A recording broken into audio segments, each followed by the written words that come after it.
Welcome to Suman TV. నేను మీ నవీన్. ప్రస్తుతం మనతో celebrity homeopathy expert doctor Chetan Raju గారు ఉన్నారు. హాయ్ సార్, నమస్తే అండి. నమస్తే సార్, సర్వరోగాలు రావడానికి కారణము మనము వెయిట్ ఎక్కువగా ఉండడం, అంటే ఉండవలసిన దానికంటే ఎక్కువగా ఉండడం అని అంటుంటారు.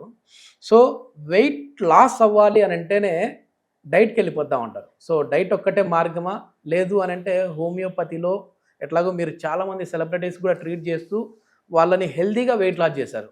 మీరు కూడా ఇంతకుముందు చూసిన దానికంటే కూడా చాలా సన్నపడినారు. సో హోమియోపతిలో ఎట్లాంటి మెడిసిన్స్ ఉన్నాయి వెయిట్ లాస్కి?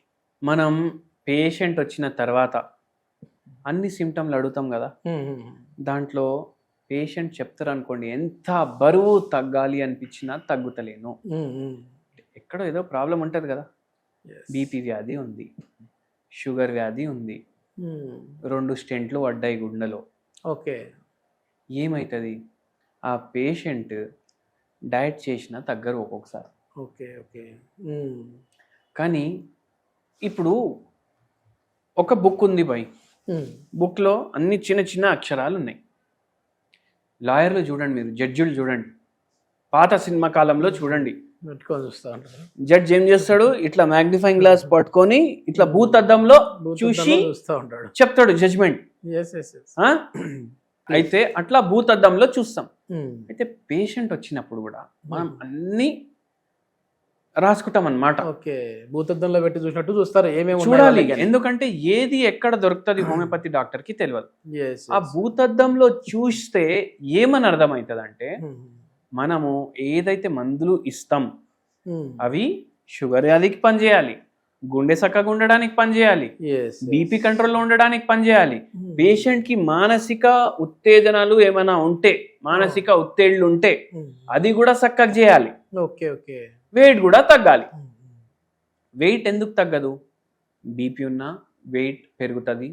బీపీకి వేరే మందులు వాడితే కూడా దాని సైడ్ ఎఫెక్ట్లకు కూడా వెయిట్ పెరుగుతుంది. థైరాయిడ్ ఉన్న వాళ్ళకు వెయిట్ పెరుగుతుంది. హార్మోనల్ ఇంబ్యాలెన్స్ ఉన్న వాళ్ళకు వెయిట్ పెరుగుతుంది. హార్మోనల్ ఇంబ్యాలెన్స్ అంటే దాంట్లో థైరాయిడ్ వస్తుంది, పీసీఓడి వస్తుంది, మళ్ళీ వేరే 100 రోగాలు ఉంటాయి. అవన్నిట్లో చాలా రోగాల్లో ఇట్లా ఉంటది. తక్కువ తింటా ఉన్నాం మేము అన్నం, ఎంత తింటా డాక్టర్ సాబ్? 2 బుక్కలు వేసుకుంటా నేను ప్లేట్లా.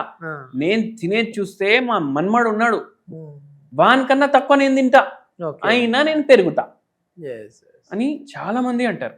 నాకే కాదు, మీ చుట్టాలలో కూడా మీరు ఎవరైనా చూస్తే వాళ్ళు చెప్తారు, అరే బేటా ఇంత చేసినా తగ్గుతలేను బేటా, ఇంతే తింటున్నా నేను, నీ కొడుకు కన్నా తక్కువ తింటా నేను, అయినా నేను తగ్గుతలేను అంటారు.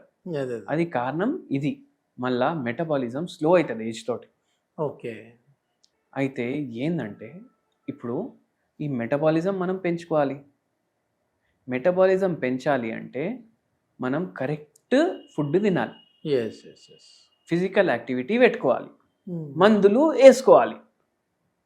అప్పుడైతే ఏమవుతుంది? బరువు తగ్గుతాం.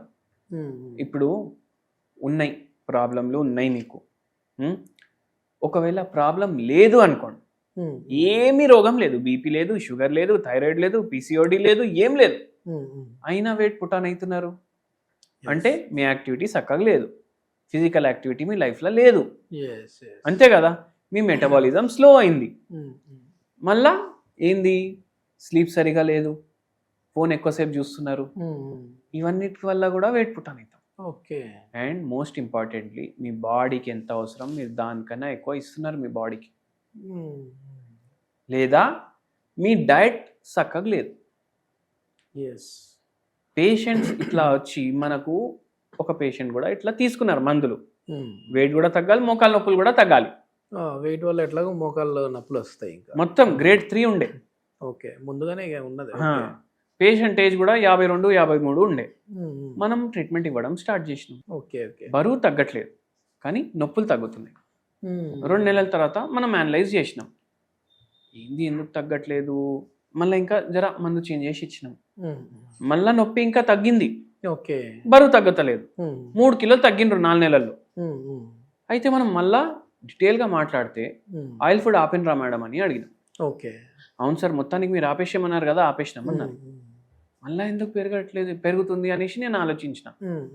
అయితే అప్పుడే నేను అడిగిన, నూనె కర్రీస్లో ఎంత వాడతారు, సాంబార్లో ఎంత వాడతారు, రసంలో ఎంత వాడతారు? ఓకే, తక్కువనే వాడతా సార్.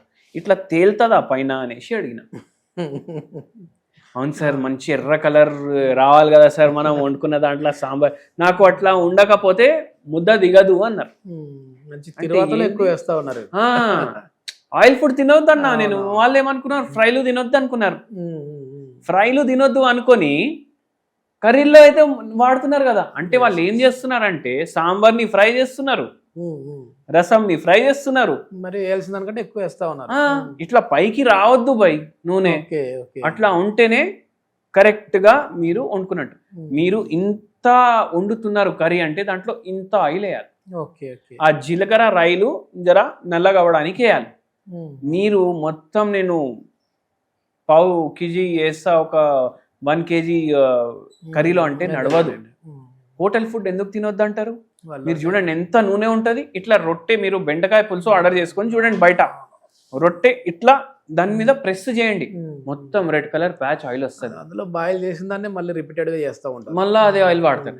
అయితే ఇట్లా ఆయిల్ కట్ డౌన్ చేయాలి. మీరు ఎంత తింటున్నారు దానికి సగం తినాలి. 3 పూటలు దానికన్నా సగం తినాలి. ఫినిష్. దాంతోపాటు హోమియోపతి మందులు వాడండి. ఈ పేషెంట్కి కూడా అది చేంజ్ చేసి మంచిగా ఎక్స్ప్లెయిన్ చేసినాము. దాని తర్వాత చాలా వెయిట్ ఉండే, హైట్ ప్రకారం వెయిట్ ఎంత ఉండాలి దానికి వచ్చేసిండ్రు. ఆయిల్ ఫుడ్ ఎక్కువ తిన్నా కూడా వెయిట్ గెయిన్ అవుతారు. అయితే ఆయిల్ ఫుడ్ కన్నా ఎక్కువ, ఇప్పుడు ఆయిల్ ఫుడ్ అంటే మళ్ళీ అందరు కన్ఫ్యూజ్ అవుతారు. ఆయిలే తినకూడదు, ఆయిలే తినొద్దు బై. కొందరు అయితే దాన్ని రీప్లేస్ చేయండి సార్. మరి అంటే మామూలు కొద్దిమంది నెయ్యి మంచిది అంటా ఉంటారు కదా, అది ఓకేనా? మీరు నెయ్యి తిన్నా మోడరేషన్ లో తినాలి, ఆయిల్ తిన్నా మోడరేషన్ లో తినాలి. ఈ పామ్ ఆయిల్ ప్యాకెట్లు అస్సలు వాడొద్దు. మనం ఏం చేస్తాం, చాలా మంది చూడండి, మనం ఇండియా అంటే మనకు హైయెస్ట్ పాపులేషన్ మిడిల్ క్లాస్. మనకి ఎంత పెద్ద సూపర్ మార్కెట్లు వచ్చినా, ఎంత చిన్న కిరాణా షాప్ పోయినా మనం తక్కువకి ఏ ఆయిల్ కొంటాం, అది పామ్ ఆయిలే ఉంటుంది. అందుకే గా పని మీరు చేయకండి. పామ్ ఆయిల్ తీసుకోకండి, కోల్డ్ ప్రెస్డ్ ఆయిల్ వాడండి. మీ దగ్గర ఫుల్ డబ్బులు ఉన్నాయి అనుకోండి, అవకాడో ఆయిల్ వాడండి. 7-8 వేల రూపాయలు లీటర్ ఉంటుంది, అవకాడో ఆయిల్ వాడండి. లేదు మేము మిడిల్ క్లాస్ లో కూడా జర హయ్యర్ క్లాస్ అంటే ఆలివ్ ఆయిల్ వాడండి. మేము మిడిల్ క్లాస్ బై, మేము లోవర్ క్లాస్ బై అంటే కోకోనట్ ఆయిల్ వాడండి. కోకోనట్ ఆయిల్ మించినది లేదు ఇంకా. సో అది కూడా వాడితే అంటే మళ్ళీ నేను తెలిపిస్తా కర్రీలో అంటే నడవదు పని. మరీ ఎక్కువ వాడకూడదు, మరీ ఎక్కువ. అది కూడా వేసుకుంటే గింతే వేసుకోవాలి. అయితే మీరేం చేయొచ్చు అంటే, మనం మిడిల్ క్లాస్ కోకోనట్ ఆయిల్ వాడదామంటే మీరు ఊహించుకోండి, నేను అవకాడో ఆయిల్ వాడుతున్నా, 8,000 రూపాయలు పెడుతున్నా, గింతే వేసుకుంటారు. అట్లా చేయండి. మళ్ళా బయట ఎక్కువ తినకండి, వెయిట్ లాస్ అవుతుంది. ఒక మంచి హోమ్ రెమెడీ కూడా చెప్తాను. ల్యూకామ్ వాటర్ తీసుకోవాలి, గోరువచ్చా నీళ్లు తీసుకోవాలి ఒక కప్ లో. దాంట్లో ఫైటోలెక్కా బెర్రీ, ఇది హోమియోపతి మెడిసిన్ పేరు. ఏంటి సార్? హోమియోపతి మెడిసిన్ ఇది, ఫైటోలెక్కా బెర్రీ. బెర్రీ ఇది 4 గోళీలు ఆ కప్ లో వేసుకోండి. తిప్పేసేయండి, డిజాల్వ్ అయిపోతుంది. డైలీ మార్నింగ్ తీసుకోండి, మెటబాలిజం ఫాస్ట్ చేయడానికి హెల్ప్ చేస్తుంది, లేజినెస్ తగ్గుతుంది బాడీలో. అండ్ ఇది వెయిట్ లాస్ కి జర మీకు హెల్ప్ చేస్తుంది. మీకు 50 కిలోలు తగ్గాలి, 30 కిలోలు తగ్గాలంటే కాదు, కొద్దిగా ఓవర్ వెయిట్ ఉన్నారు పై, అది పనిచేస్తుంది.